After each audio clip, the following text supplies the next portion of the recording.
नमस्कार, आप देख रहे हैं न्यूज़ 24। मैं हूं आप सभी के साथ विपनेश माथुर। राजस्थान के जोधपुर में जो हुआ है उस पर हमारी नजर है। जोधपुर में आधी रात का सच क्या है, अब ये खंगाला जा रहा है।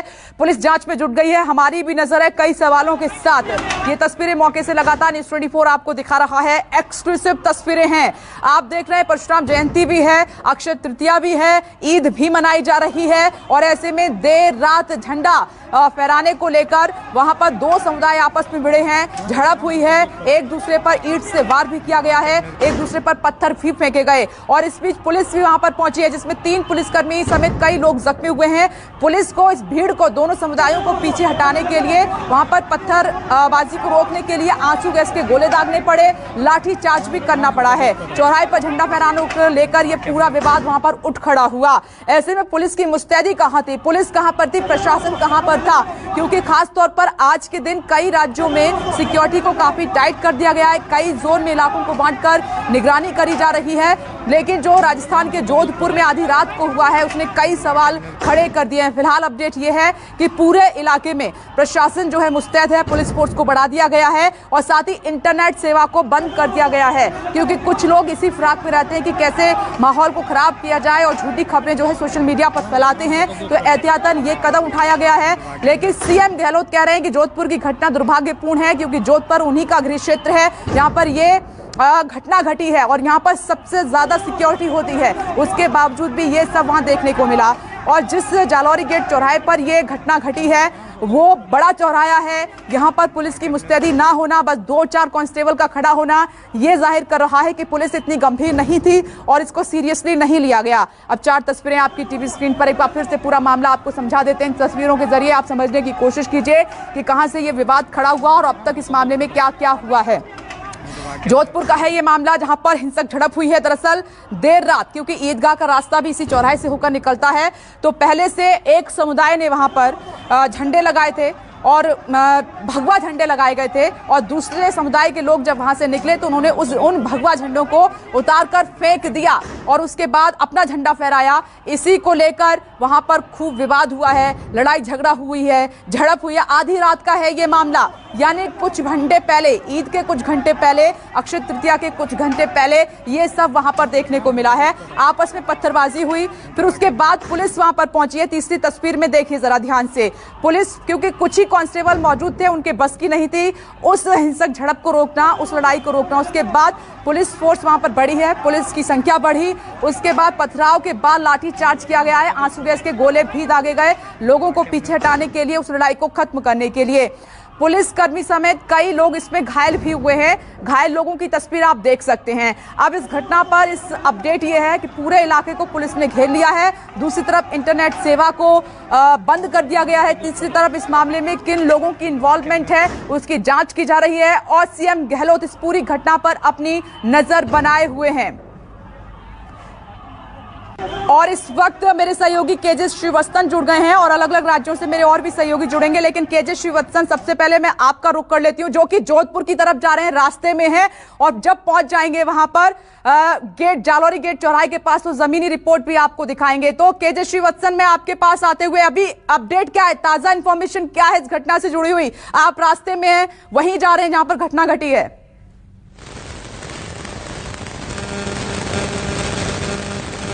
जी विपनेश, बिल्कुल देखिए, हम अभी जोधपुर में पहुंचने ही वाले हैं कुछ ही देर में, लेकिन सबसे बड़ी बात यह है कि कल जिस तरह से ये घटना सामने आई थी, खुफिया विभाग का होम मिनिस्टर भी है और अशोक गहलोत खुद आशंका जता चुके हैं कि करौली और अलवर में जो घटनाएं हुई थी ये राजनीतिक प्रयोग थी, यानी उन्होंने प्रयोग करके एक राजनीतिक बयानबाजी शुरू की। लेकिन यह कहा था कि अब परशुराम जयंती, ईद के मौके पर पूरे राज्य के प्रशासन, जिला प्रशासन, पुलिस अलर्ट रहेगी। उन्होंने खुद लॉ एंड ऑर्डर की मीटिंग ली थी। बावजूद इसके कल रात को करीब 1:15 बजे जालौरी गेट चौराहा, जो कि जोधपुर का रात को करीब 1:15 बजे जालौरी गेट चौराहा, जो कि जोधपुर का एक व्यस्तम चौराहा है, देर रात तक लोगों की चहल पहल, आवागमन उस तरफ लगा रहता है। वहां पर कुछ लोग भगवा झंडे को उतारते नजर आए। ऐसे में दूसरे समुदाय के लोगों ने उन्हें देखा और उस पर जब आपत्ति की तो यह पूरा मामला, बहस शुरू हो गई। बहस जल्दी ही हाथापाई तक पहुंच गई और देखते ही देखते एक दूसरे पर इन्होंने पथराव तक करना शुरू कर दिया। तो इस मौके पर हालांकि पुलिस को मौजूद होना चाहिए था, क्योंकि रात की गश्त भी पुलिस की होती है। जालोरी गेट जैसे चौराहे पर पुलिस की हमेशा पीसीआर वैन खड़ी रहती है, लेकिन पुलिस के बहुत सारे जवान नहीं थे जो कि इन्हें रोक पाते। तो ऐसे में पुलिस के जो 2-4 जवान मौजूद थे उन्होंने रोकने की कोशिश की। तो इस घटना के बाद उनका गुस्सा पुलिस पर भी उठा, क्योंकि लाउड स्पीकर तक को लोग उतारने लगे थे, भगवा झंडे को बेतरतीब तरीके से उतार रहे थे, और इसी को देखकर लोगों का गुस्सा भड़का। जबकि एक दूसरे समुदाय ने अपना झंडा वहां पर लगाने की कोशिश की, क्योंकि आज ईद है। तो ऐसे में वे चाहते थे कि उस झंडे के एक तरह से रूट मैप था कि उस झंडे को देखते हुए आगे बढ़े, ईदगाह तक नमाज पढ़े। बस इसी बात को लेकर जबरदस्त बवाल मचा कि आपने हमारा झंडा कैसे उतार दिया, अपना झंडा कैसे लगा दिया, और रात भर पथराव होते रहे। और उस पथराव के बाद आज जिला प्रशासन ने वहां पर इंटरनेट सेवाओं को बंद कर दिया। चूंकि ईद का माहौल है, इसलिए कर्फ्यू नहीं लगाया गया। अभी इस वक्त का यदि ताजा तस्वीर आप जोधपुर की देखेंगे, जालोरी गेट की देखेंगे, तो लोग नए कपड़े पहनकर नमाज पढ़ने जा रहे हैं। लेकिन ईदगाह में जिस तरह की भीड़ भाड़ वाली जगह पर नमाज पढ़ी जाती है, इस बार शायद वह कम नजर आएगी, क्योंकि जो मुफ्ती हैं जोधपुर के, जो काजी हैं, उन लोगों ने रिक्वेस्ट किया आम जनता से कि कल रात को जिस तरह की घटनाएं सामने आई, उसके बाद वे मस्जिदों में ही बैठकर नमाज पढ़ें, अपने अपने इलाकों में रहें, क्योंकि हो सकता है कि कुछ असामाजिक तत्व इस तनाव को और बढ़ाकर लोगों को लड़वाने का काम करें, आपसी सद्भाव को बिगाड़ने का काम करें। तो ऐसे में प्रशासन भी पूरी तरह अलर्ट है, मुस्तैद है। अभी तक कर्फ्यू नहीं लगा, स्थिति अभी भी काफी हद तक कल की घटना को लेकर तनावपूर्ण है, क्योंकि बात दोनों समुदाय के, एक समुदाय के झंडे को लगाने और दूसरे समुदाय के झंडे को उतारने को लेकर थी। तो ऐसे में स्थिति अभी भी वहां पर टेंशन वाली है, लेकिन पुलिस का यह दावा है कि पूरी तरह के अभी स्थिति नियंत्रण में, लोगों को आवागमन में किसी तरह की रोक नहीं लगाई गई है। लेकिन सबसे बड़ी प्रॉब्लम यह है पुलिस के सामने, अब कुछ ही देर में ईद की नमाज शुरू होगी। बड़ी नमाज है जिसमें हजारों की संख्या में लोग एक साथ जुटेंगे। उसके बाद कहीं किसी तरह की कोई घटना न हो जाए, इसे रोकना पुलिस के लिए सबसे बड़ी चुनौती का एक सबब रहेगा। जी विपनेश। थोड़ी देर में ईद की नमाज पढ़ी जाएगी। देश भर में क्या माहौल है वो हम दिखाने की कोशिश कर रहे हैं, लेकिन जो राजस्थान से खबर आई है उसने चिंता को बढ़ा दिया है। केजे श्रीवत्सन, आप नजर बनाए रखिएगा और पहुंचिए भी जल्दी से घटनास्थल पर, हम आपका रुख करेंगे। अब आप देखिए, अलग अलग राज्योयों से मेरे सहयोगी और भी जुड़ गए हैं। दीपक दुबे दिल्ली से जुड़ गए हैं, मुंबई से हमारे साथ इंद्रजीत सिंह मौजूद हैं, विपिन श्रीवास्तव भोपाल से जुड़ गए हैं, साथ ही अशोक तिवारी लखनऊ से मौजूद हैं। सबसे पहले देश की राजधानी दिल्ली का रुख कर लेते हैं। तो दीपक, थोड़ी देर के बाद ईद की नमाज पढ़ी जाएगी, उससे पहले सुबह की खूबसूरत तस्वीर हमें दिखा दीजिए। राजधानी दिल्ली में क्या माहौल है नमाज के बाहर, वहां पर जहां आप खड़े हैं, मस्जिद के बाहर? जी, हम सीधे तस्वीरें आपको दिखाने की कोशिश करते हैं। इस वक्त हम जामा मस्जिद के पास में ही स्थित है एक प्राचीन मस्जिद, जिसे घटा मस्जिद के नाम से जाना जाता है। ये भी जामा मस्जिद की ही तर्ज पर बनाया गया था, और जामा मस्जिद जब बना था तभी इसी मस्जिद को बनाया गया था। जामा मस्जिद में नमाज पढ़ी जा चुकी है। यहाँ 8:45 बजे के करीब में नमाज पढ़ी जाएगी। तमाम जो मुस्लिम भाई हैं वो सभी यहाँ पर बड़ी संख्या में पहुँच रहे हैं। वजू किया जा रहा है, हाथ पैर धोए जा रहे हैं, और उसके बाद कुछ ही समय के बाद यहाँ पर नमाज पढ़ी जाएगी। आप देख सकती हैं बड़ी संख्या में लोग यहाँ पर मस्जिद के अंदर प्रांगण में हाथ पांव धोने के बाद बैठना शुरू हो चुके हैं। कुछ हमारे साथ मुस्लिम भाई हैं जो यहाँ पर पहुंचे हुए हैं। आज का दिन तमाम देशवासियों के लिए, खासतौर पर मुस्लिम भाइयों के लिए काफ़ी शुभ है। ऐसे में किस तरह से हर्षोल्लास के साथ ये आज नमाज पहले पढ़ेंगे और उसके बाद फिर ईद मनाएंगे, आपसे जानना चाहेंगे आज क्या क्या कुछ करने वाले हैं? भाइयों अस्सलाम वालेकुम। पहले तो हम नमाज पढ़ेंगे, फिर जाके घर जाके समय खाएंगे, फिर अपनी खुशी मनाएंगे। आप किस तरह से बनाएंगे, क्या कुछ तैयारियां की हैं? नए कपड़े? हाँ, सेवई, नए कपड़े और सेवैयाँ वगैरह जो चलते हैं उसी तरीके से। अभी नमाज पढ़े जाएंगे यहाँ पे। नमाज के बाद अपने घर को जाएंगे, फिर वहाँ पर जो मीठी ईद है तो मीठे से शुरुआत करेंगे, खीर वगैरह खाएंगे, सेवैयाँ खाएंगे।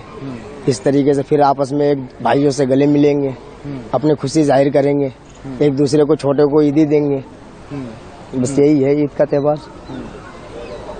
आप कहाँ से आए हैं? और हम बिहार से आए, दरभंगा जिला। जी, ये ईद है मोहब्बतों की ईद। नमाज के बाद एक दूसरे से गले मिला करते हैं। मोहब्बत इंसान को रखना चाहिए। हर एक नमाज के बाद दोस्त यार जो भी हैं सबको अपने घर बुलाया जाता है। अल्लाह मियाँ से भी प्रार्थना करेंगे कि देश में खुशहाली रहे, हिंदू मुस्लिम सब एकजुट रहें, एक दूसरे के साथ खड़े रहें। जी हम तो यही चाहते हैं कि हिंदू मुस्लिम एकदम भाईचारा बना रहे, उसके बाद ऐसे ही भाईचारा रहे। 2020 के बाद ही आज खुशी का माहौल बना है। चलिए दीपक, आप बातचीत आगे जारी रखिएगा। तो ये जामा मस्जिद के बाहर की दिल्ली की तस्वीर आपने देखी, थोड़ी देर में नमाज पढ़ी जाएगी। मैं आऊंगी अब सीधे, अब आपको मुंबई लिए चलते हैं, वहां से इंद्रजीत सिंह हमारे साथ मौजूद हैं। इंद्रजीत, देखिए महाराष्ट्र में माहौल किस तरीके का था, लेकिन आज खूबसूरत तस्वीर ये आई कि सभी नेता मान गए हैं, राज ठाकरे ने भी ट्वीट किया है। तो वहां की तस्वीर क्या है, वहां में माहौल क्या बना हुआ है नमाज से पहले का?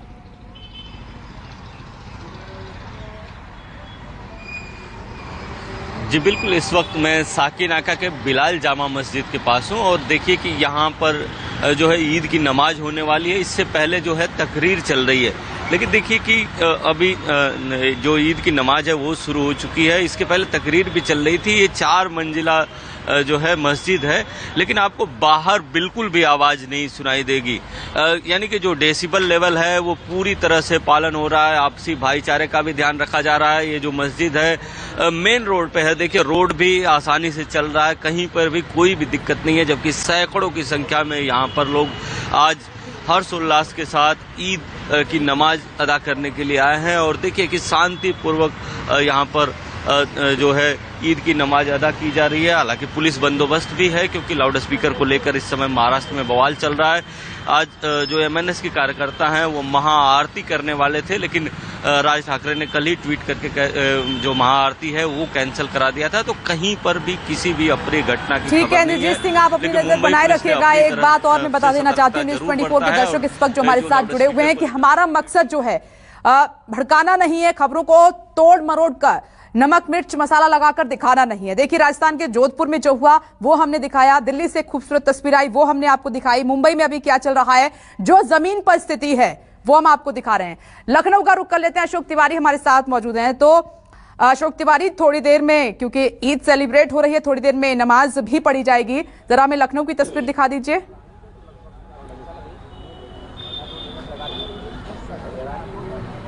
देखिए विपनेश, बिल्कुल आज जो पर्व मनाया जाता है उसको लेकर सबसे खास बात यह है कि लोगों में जबरदस्त उत्साह तो देखने को मिलता ही है, लेकिन सरकार की तरफ से भी त्योहार किस तरह से शांति और सद्भावना के साथ मनाया जाए इसको लेकर भी बहुत जबरदस्त तैयारी की गई है। इस वक्त मैं राजधानी लखनऊ में जो कपूरथला इलाका है उसमें एक बड़ी मस्जिद है उसके बाहर मौजूद हूं। और सबसे खास बात यह है कि बीते दिनों जिस तरह की अपील सरकार की तरफ से या पुलिस प्रशासन की तरफ से की जा रही थी कि जो मस्जिद का परिसर होगा उसके बाहर कोई नमाज अदा न करे या अपने त्योहार को ना मनाए, परिसर के भीतर ही लोगों की भीड़ हो, तो उस तरह की एक सुखद तस्वीर, एक अच्छी तस्वीर राजधानी लखनऊ में देखने को मिल रही है। और आपको याद होगा कल जब मुख्यमंत्री योगी आदित्यनाथ ने अपने अधिकारियों के साथ बैठक की थी, जिसको टीम 9 की बैठक कहा जाता है, तो उस दौरान भी ये कहा गया था कि चूंकि आज ईद के त्योहार के साथ साथ अक्षय तृतीया भी है, परशुराम जयंती भी है, लिहाजा हर जगह पर जो धर्मगुरु हैं उनसे संवाद स्थापित किया जाए और आपसी सामंजस्य के आधार पर कैसे शांति और सद्भावना के साथ त्योहार मनाया जा सकता है उसकी पूरी तैयारी की जाए। तो तकरीबन आप देख सकते हैं कि परिसर के बाहर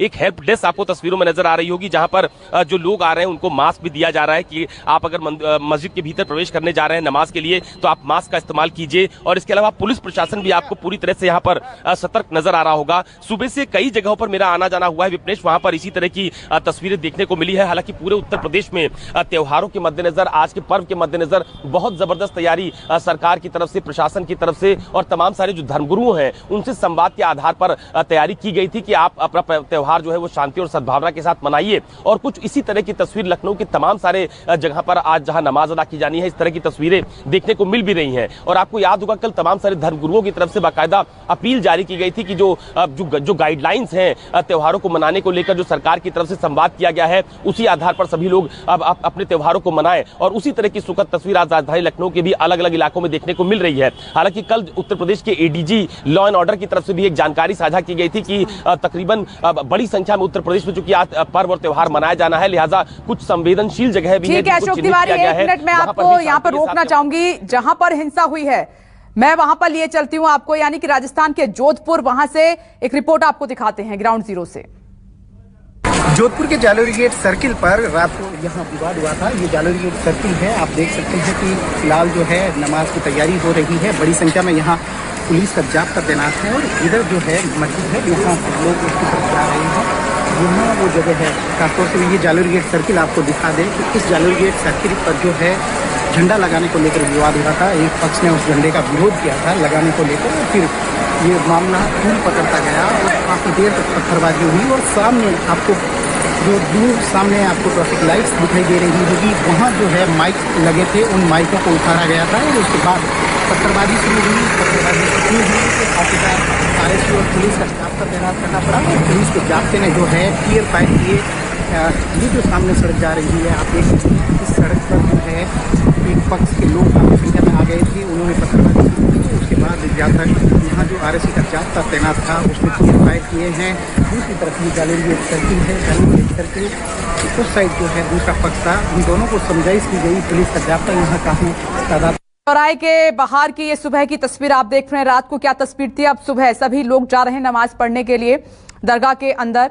अब जल्दी से भोपाल का रुख कर लेते हैं। विपिन श्रीवास्तव हमारे साथ मौजूद हैं। भोपाल की भी हमें खूबसूरत तस्वीर दिखा दीजिए विपिन, और क्या व्यवस्था सरकार प्रशासन की तरफ से की गई है?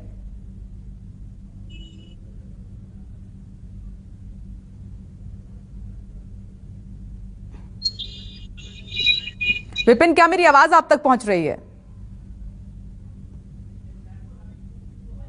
चलिए, विपिन से अभी संपर्क नहीं हो पा रहा, लेकिन अहमदाबाद आपको लिए चलते हैं। वहां से भूपेंद्र सिंह हमारे साथ मौजूद हैं। भूपेंद्र, आज देश भर में ईद का पर्व है, ईद मनाई जा रही है हर्षोल्लास के साथ। थोड़ी देर में नमाज पढ़ी जाएगी, तो भूपेंद्र हमें तस्वीर दिखाइए, वहां पर क्या माहौल बना हुआ है?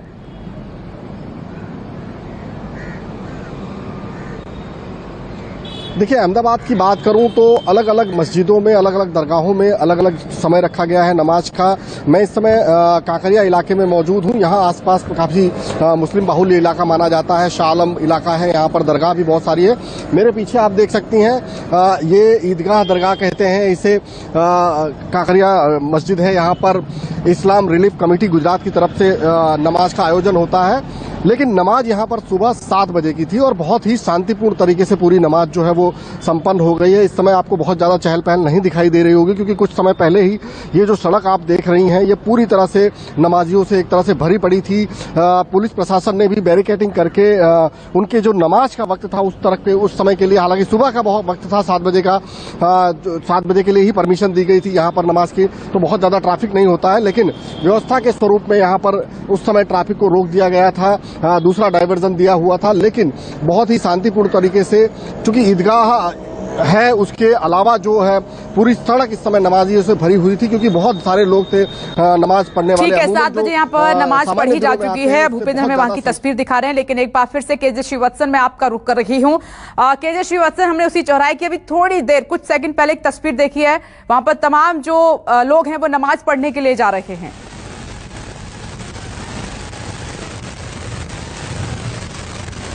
जी बिल्कुल, देखिए, शायद प्रशासन यह बात अच्छी तरह जानता है कि आज ईद का दिन है, सभी लोग नमाज पढ़ने अपने घर से निकलेंगे, क्योंकि साल में एक दिन आता है यह त्योहार, उनके लिए सबसे बड़ा दिन कहा जा सकता है। तो ऐसे में उन्हें रोकना किसी तरह से इस पूरे मामले को और बड़ी हवा न दे दे और कम्युनल टेंशन ना हो जाए, इसीलिए पुलिस ने इंटरनेट सेवाओं को जरूर बंद कर दिया है, लेकिन नमाज पढ़ने पर किसी पर रोक नहीं लगाई है, किसी के आवागमन पर रोक नहीं है। लेकिन हर दूसरे कदम पर पुलिस के जवान तैनात हैं, गश्त चल रही है, सीसीटीवी कैमरा, ड्रोन की सहायता से पुलिस निगाह रख रही है। खास तौर पर जो मस्जिद है, जो ईदगाह का मैदान है, वहां पर पुलिस अभी निगाह रखी हुई है। जोधपुर पुलिस ने अतिरिक्त पुलिस बल भी वहां पर बुला लिए गए हैं, और जगह जगह जो खास तौर पर जालोरी गेट चौराया है वहां पर रैपिड एक्शन फोर्स को भी तैनात कर दिया गया, क्योंकि पुलिस अच्छी तरह जानती है कि कल आधी रात की यह घटना थी, और आधी रात के बाद जब कई लोग आधी रात को सो रहे थे, अब जैसे ही आज सुबह हुआ है ये बात उनके तक पहुंचेगी और वे इसका विरोध करते हुए शायद सड़कों पर आ सकते हैं। यही कारण है कि पुलिस पूरी तरह अब मुस्तैद नजर आ रही है। और मुख्यमंत्री अशोक गहलोत ने भी एक ट्वीट किया है, जिसमें उन्होंने ये ट्वीट में लिखा है कि जालोरी गेट में 2 समुदायों के बीच में झड़प से जो तनाव पैदा हुआ है उससे वह दुर्भाग्यपूर्ण है। प्रशासन को हर कीमत पर शांति और व्यवस्था बनाए रखने के निर्देश जारी कर दिए गए हैं। जोधपुर के बारे में उन्होंने लिखा है, क्योंकि उनका खुद का गृह निर्वाचन एरिया है, उन्होंने लिखा है अपने ट्वीट में, जोधपुर मारवाड़ में प्रेम भाईचारे की परंपरा का सम्मान करते हुए मैं सभी पक्षों से मार्मिक अपील करता हूं कि वे शांति बनाए रखें, कानून व्यवस्था बनाए रखने में सहयोग करें। तो मुख्यमंत्री अशोक गहलोत भी लगातार अधिकारियों से इस पूरे मामले पर सुबह से ही संपर्क में और चाहते हैं कि ईद के दिन किसी धर्म की धार्मिक भावना आहत नहीं हो। यदि वे नमाज पढ़ना चाहते हैं तो नमाज पढ़ने जा सकते हैं, ईदगाह मैदान, मस्जिद, जहां पे भी वे जाना चाहते हैं उन्हें उसे नहीं रोका जाए। जहां तक लाउड स्पीकरों की बात है, अब जोधपुर पुलिस सजग हो गई है। सड़कों पर आपको लाउड स्पीकर लगे नहीं मिलेंगे क्योंकि केजे श्रीवत्सन, आप नजर बनाए रखिएगा। बड़ी टीम न्यूज 24 की इस वक्त हमारे साथ मौजूद है। एक छोटा सा ब्रेक, फौरन लौटेंगे, आप देखते रहिए न्यूज 24।